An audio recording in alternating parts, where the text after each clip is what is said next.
This presentation introduced disguise compliance. It's a behaviour exhibited by some parents and creates barriers to effective child protection.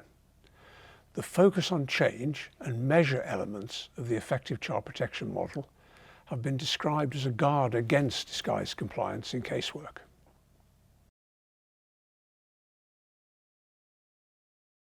My name is Bruce Thornton. I'm a trainer and consultant and worked with David Paul of Gwynedd Council in originally developing the risk model. It is sometimes referred to as the Gwynedd risk model and sometimes as the Bruce Thornton risk model. This presentation is part of training and development resources developed by Gwynedd Council's Effective Child Protection Project. That model has 4 components. One of these is focused on threshold. So this presentation fits within the threshold component of effective child protection. The risk model was developed in order to ensure that child protection practitioners were able to make good and consistent decisions in relation to significant harm. Reducing variation in practice, reducing inconsistency is key to driving up practice. We'll consider this quote. Disguised compliance involves a parent or carer given the appearance of cooperating with child welfare agencies to avoid raising suspicions, to allay professional concerns and ultimately to diffuse professional intervention. Disguised compliance is a relative new concept in child welfare literature and research. We argue that child protection is effective because of positive progression towards changes that keep a child safe. In contrast, disguised compliance is behaviour which hides true progress. Nothing changes for the child. It makes all we try to do to help keep children safe ineffective. The quote shows intent to deceive on behalf of a parent. Its purpose is to avoid attention, avoid suspicion and concerns. Think of disguised compliance as something done on purpose. One of the most famous examples of disguise was in the case of baby Peter, whose mother smothered his face with chocolate to hide bruises during the last social work visit before his death. The report also talked about the focus on using a strengths-based approach in the case. Harry Ferguson, Professor of Social Work at the University of Nottingham, is quoted as describing the behaviour of Peter Connolly's mother and partner as the skillful deceit used to conceal the injuries they had inflicted on this defenceless little boy. If we look at another quote, this time from the Department for Education and Skills, it shows the effect of this behaviour. It prevents or delays practitioners' understanding of abuse. It takes attention away from allegations. It results in children being unseen and unheard. Brandon, in the report, described the behaviour of disguised compliance as wrong-footing the professionals. Disguised or partial parental compliance also wrong-footed professionals. Apparent parental cooperation often prevented or delayed understanding of the severity of harm to the child. If we think of effective child protection or the risk model, what do we emphasise?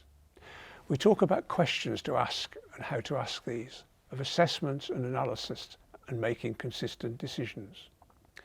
And we look at this quote about disguised compliance and see that it goes against what this and other projects are trying to achieve of better assessment, of better analysis and decision making.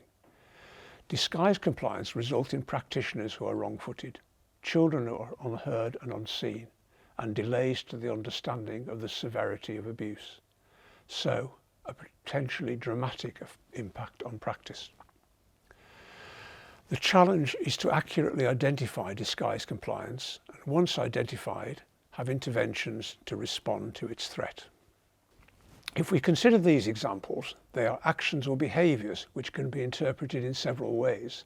They are positives, the very indicators of progress that we often crave as professionals. Improvement in school attendance, attending appointments, engaging with professionals, a clean and tidy house when visits are made. And one of the reasons for unannounced visit is to see how things really are, not how they are when there's been window dressing for a visit. And cleaning the house is a very visual papering over the cracks. But briefly attending appointments, improving school attendance or engaging with practitioners are another types of papering over the cracks that can be used by parents. Lord Laming, a former Chief Inspector for Social Services, said, "People become very clear at diverting attention away from what has happened. Practitioners have to recognise this in their evidence gathering. They have to be sceptical, have to be streetwise, have to be courageous." One of the challenges is to be able to differentiate compliance from disguised compliance, identifying disguised compliance. How do we tell the difference? Disguised compliance is difficult to identify. This is because we are looking for behaviour, and this can sometimes be interpreted in several ways. If we stop thinking about behaviour but look at results or outcomes, what we know is that the result of disguised compliance is that nothing changes for the child. Disguised compliance is something intentional, purposeful. Of course, parents may not necessarily be doing this consciously, but rather following a pattern of evasion that has served them well in the past. The effect may be the same for the child in that nothing really changes. Disguised compliance may make it very difficult to evaluate the progress made in safeguarding a child, and is therefore an important consideration for social work practice. If we look at these indicators, the most important indicator is that there is no change, no progress. Secondly, the child's description of their life, what happens day to day, is very different to the parent's account. Parents don't make an effort or focus on safe matters, or are too optimistic and replay an impossible target which is unattainable, a story ready as an excuse, and all this perpetuating the patterns of previous years. Some of these other examples may be familiar to you. You can't get hold of parents, cancelled appointments, parents who want everything controlled when you visit so they can be ready. An interesting behaviour is complaints and conflict, distracting from anything meaningful for the child. It's very important to differentiate between the intentional behaviour of disguised compliance from other types of parental dissatisfaction. Some parents do at times experience service that they aren't happy with. They will be disappointed and let down. Workers who are confrontational with them, they will be defensive and feel threatened. Feeling of being judged, of not being good enough, of failing. They will experience workers who give a lot of time to assessing and judging them, but don't spend too much time providing help. And they will experience agencies who have promised help but don't provide services. They will be disappointed, disillusioned. Workers who don't involve them in their assessments and plans, they'll feel disempowered. So, parents will feel aggrieved and frustrated with workers and services, and will respond to that frustration. But don't fall into the trap of calling these actions disguised compliance. Be very careful with the labels you use. They can sometimes be too convenient for practitioners. How do you know if what you see as behaviour is cooperation and compliance or disguised compliance? Lord Laming told practitioners to be sceptical, to be streetwise, to be courageous. We need to hold on to respecting individuals, but to remain uncertain. In reality, we never really know. We need professional curiosity. When we have evidence, look at it critically. Challenge yourself. What am I really seeing? Your assessment and focus should be on the child, but many cases become focused on parents and the difficulties of parents and the relationships between the parents and the practitioner.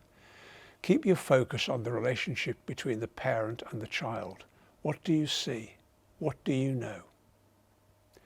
Do you know what day-to-day life looks like for this child? Get them to tell you their story. Supervision is important as it provides a little distance and challenge. Use it well.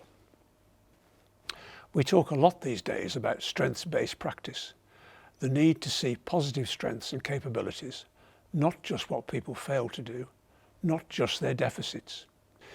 If we are trying so hard to see strengths, trying to believe in families and their capacity to change, be careful that it doesn't make you overly optimistic for every small change, however small, and to exaggerate this into a major success prematurely. And if we are using strengths-based practice, are we still as willing to challenge parents when we need to do so? Differentiate your strengths. If you are working on strengths, make sure the ones you identify are relevant to the concerns about significant harm. We call these relevant strengths.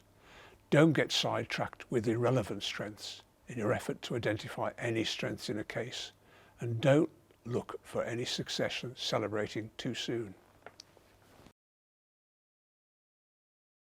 What are our countermeasures to guard ourselves against disguised compliance?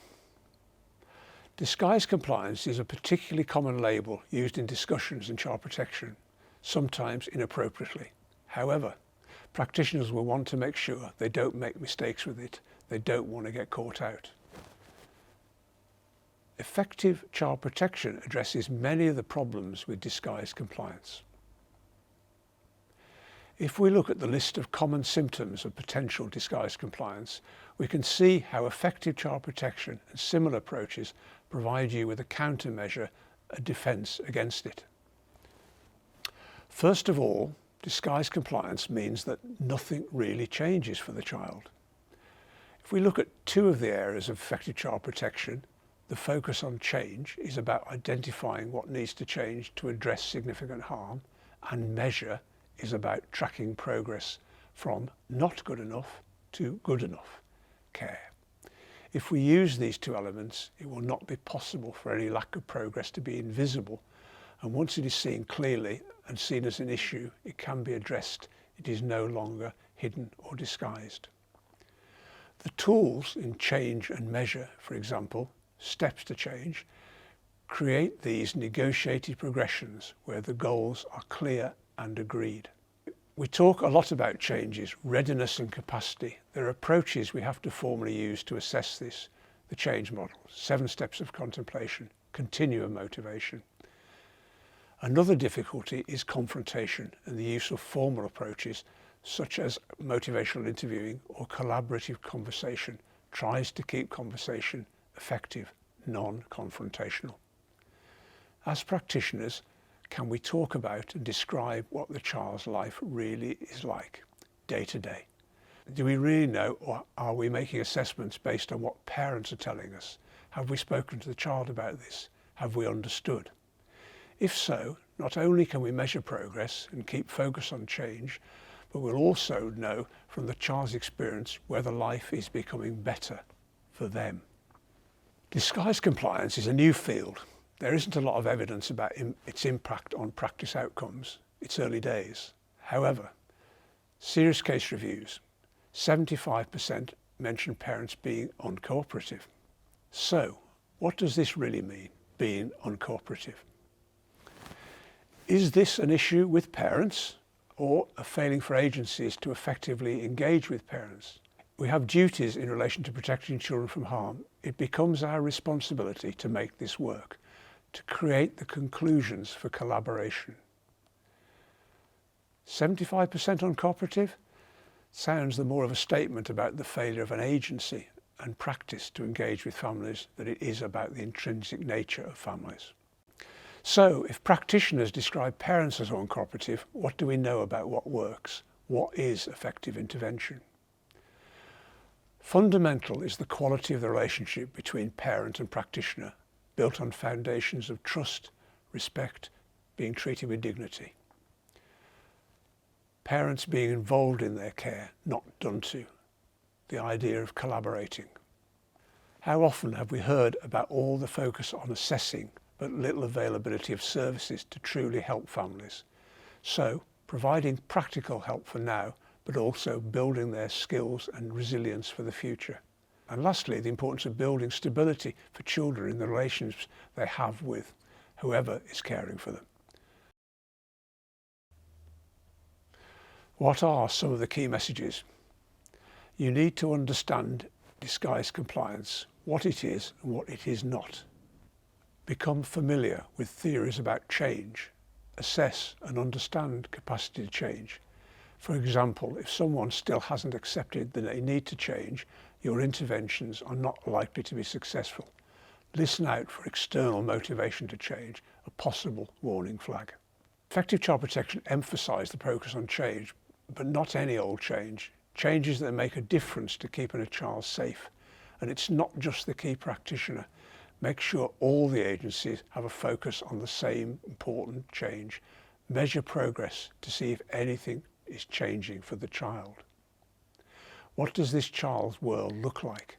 Focus on the child and what their day-to-day experience is. Make sure you have good working relationship with parents. Make your conversations collaborative. Keep a focus on strengths, but challenge when necessary. As you reflect on your practice, ask yourself, do you know what disguise compliance is? Can you differentiate between what it is and what it isn't? Labels are convenient. When you followed the presentation, we were able to visualize scenarios where people could call something disguise compliance when it was something entirely different. We all do that. It has a purpose. How do we use these ideas practically? What parts of this are most useful for you? We've presented the effective child protection as being useful to protect you from getting caught out. Do you understand what parts help and in what way? As you develop your practice, remember that to learn, you do. Then actively reflect on what you've done. This can be done through self-reflection, discussion with colleagues, and, most importantly, in your supervision sessions with your manager.